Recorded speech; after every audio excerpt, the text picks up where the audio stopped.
Enjoy the video. Dear all, it's my great pleasure to be here for EndoGastro Live and to present a selection of 10 very important key points to perform ESD in the digestive tract. I will try to develop 10 points, but you can find more on our YouTube channel, trying to describe every step of ESD to help you for your ESD. So you can find it on YouTube on ESD School channel. So first of the 10 key points is ergonomy.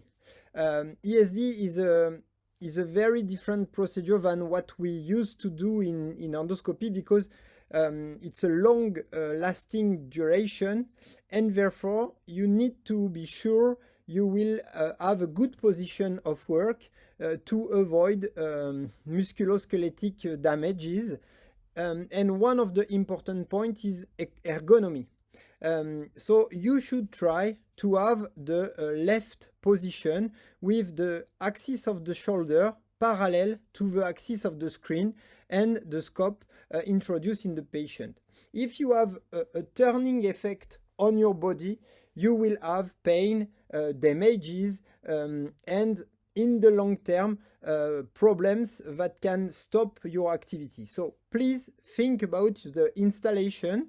The second screen opposite to the patient is very important compared to a screen on the endoscopy column to help you to be quite good and to avoid turning effect. The second point is probably to fix your pedal on the ground in order to avoid the movement of the pedal when you try to change your foot pedals, because you will have to change from cutting, coagulation, injection, washing, and therefore if there is, for example, bleeding during your procedure, sometimes you have to change many times of foot pedals. And when it's not fixed on the ground, you usually have to look down and see where the foot pedals are, because you will move it a little, and therefore it's more difficult to find it. So there are dedicated devices that will be probably provided by RB soon to fix the pedal on the ground, but it is an important point of ESD.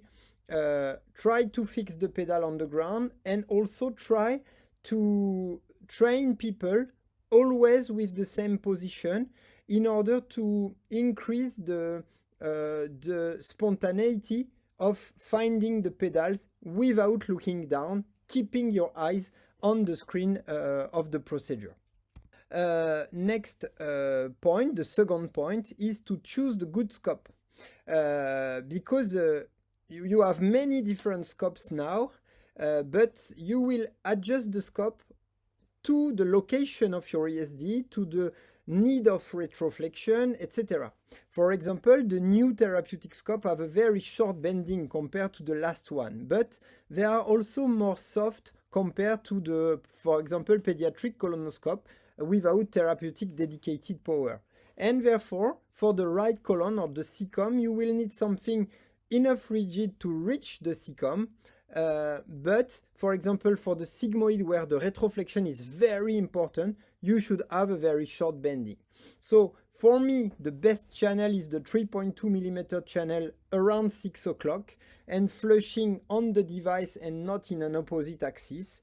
And for me also, RDI is an important point to deal with bleedings. The third point is the helping injection.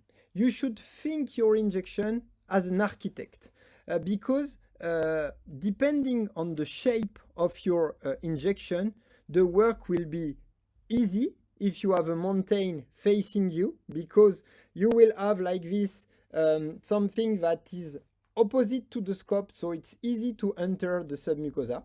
But if you are on the plate itself, it's very difficult to find the way to enter in the mucosa. So try to have something which is facing you in order to have an opposition of the tissue and be able, like the B1, to enter easily in the mucosa. and the worst case is a shape of fold, because it's very difficult to work to do an incision in something that is going down, in a downhill, because the down of your scope is not the best bending. So please try to have the shape of the mountain and oppose the scope in order to enter into the submucosa easily. The fourth point is the incision, and this incision should begin from the good layer. It means from the submucosa. But to be sure you will do your incision in the submucosa, you should reach the submucosa before beginning your movement.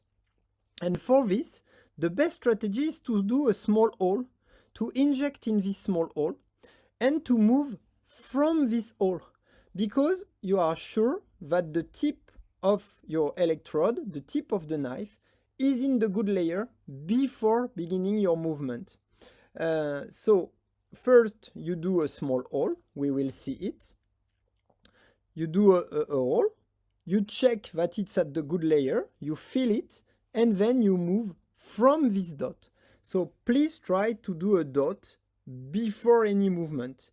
It will help you to be more precise and to have an incision at the good depth from the beginning.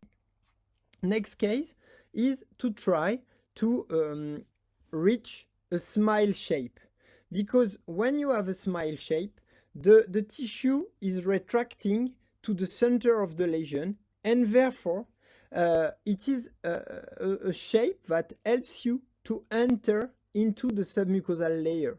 So first incision should do a closed smile, trying to have a round shape with a smile shape on the 1/2 of the lesion, as round as possible. And just after, you will do your trimming, cutting the first fibers of the submucosa, and it means that you will try to have not only a smile, but a smile that is laughing out loud. I mean a very large shape smile, which is a kind of open mouth, like a whale, very easy to enter with your scope to begin really the submucosal phase under the mucosa. Next case, you should target a round incision, because when you have a round incision, all the vector of retraction are going to the center of the lesion, and therefore the work is easy. If you have a very artistic shape, you will have force vectors everywhere, and finally it will not open the space. So first example here is a round shape. You will see it. You try to get really a round incision, doing after your trimming with this circular shape, and therefore the space is really open and the retraction is going to the center. With an artistic shape, like case sharing, it is somehow more difficult to get the dissection after, because you have many bridges that retract the lesion in many different situations. It's one of our trainee that is also an artist doing this kind of incisions. 7 points.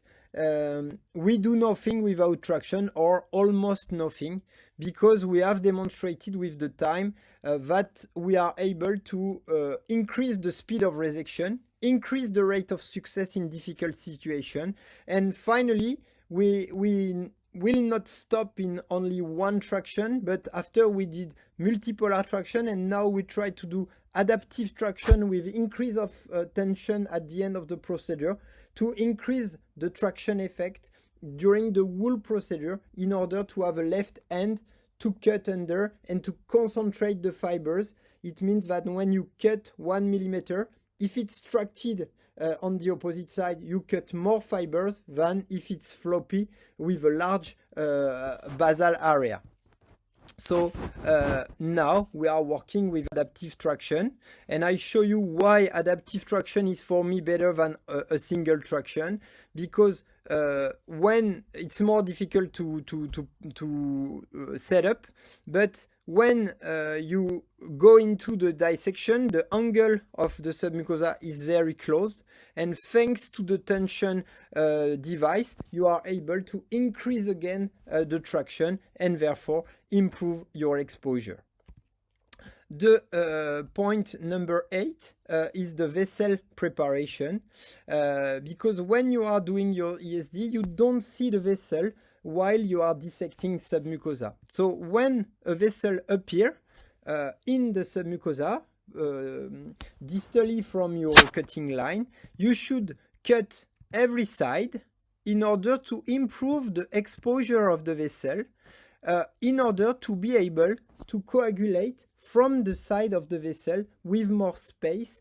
It means that if you create a bleeding, you will be able to control it because you have space around to place a forceps in case of bleeding. So you can see the vessel on the left. I will dissect on the right and after on the left in order to increase the space once again. Like this. So after I will do it same on the left in order to increase the space, and once the vessel is easily visible with a space on the two sides, I know that it's easy for me to place a forceps to coagulate it in case of bleeding, and in this case I can try to obtain coagulation with the knife, because if I damage the vessel and create a bleeding, I will see clearly where it comes from because the area is open, and also I will be able to place the forceps in order to control the bleeding. So for me, it's a good way to improve your bleeding management, your vessel management, and avoid severe bleeding that will be difficult to manage. The most difficult, in fact, in case of bleeding is that you don't see exactly where it comes from, and in fact you are treating everywhere because you don't see clearly the bleeding point, and therefore we will finally achieve the cutting of this vessel with a progressive coagulation of the two sides. So next thing, the bleeding control. When despite the fact that you try to avoid the bleeding, you have a bleeding because you didn't see really the vessel before cutting. For me, better visualization of the bleeding point is very important to improve the control, because you are more precise when you see clearly where it comes from. And for this, RDI is an important help for me because you see a little better where the vessel is bleeding, where the damage is created in the vessel. So it's my point number 9. Finally, the last point is that perforation is not a stop. You should not, in case of perforation, try to close it immediately, because it will prevent the end of your ESD in good situation. On the opposite, if you do your ESD, open the space and close once the ESD of this area has been done, you will be able both to achieve the resection and to close very carefully the ESD point. So it was a perforation created by the incision itself from the beginning. You will see it. 2 small points of perforation, very small one, because I did not inject enough before doing my incision line. So I should relax, breathe smoothly, open the space, dissect, enlarge the space in order to be able to place a clip on the perforation without preventing the end of the ESD. So first, during few minutes, I will open the space and dissect the area and go back to the perforation to close it finally.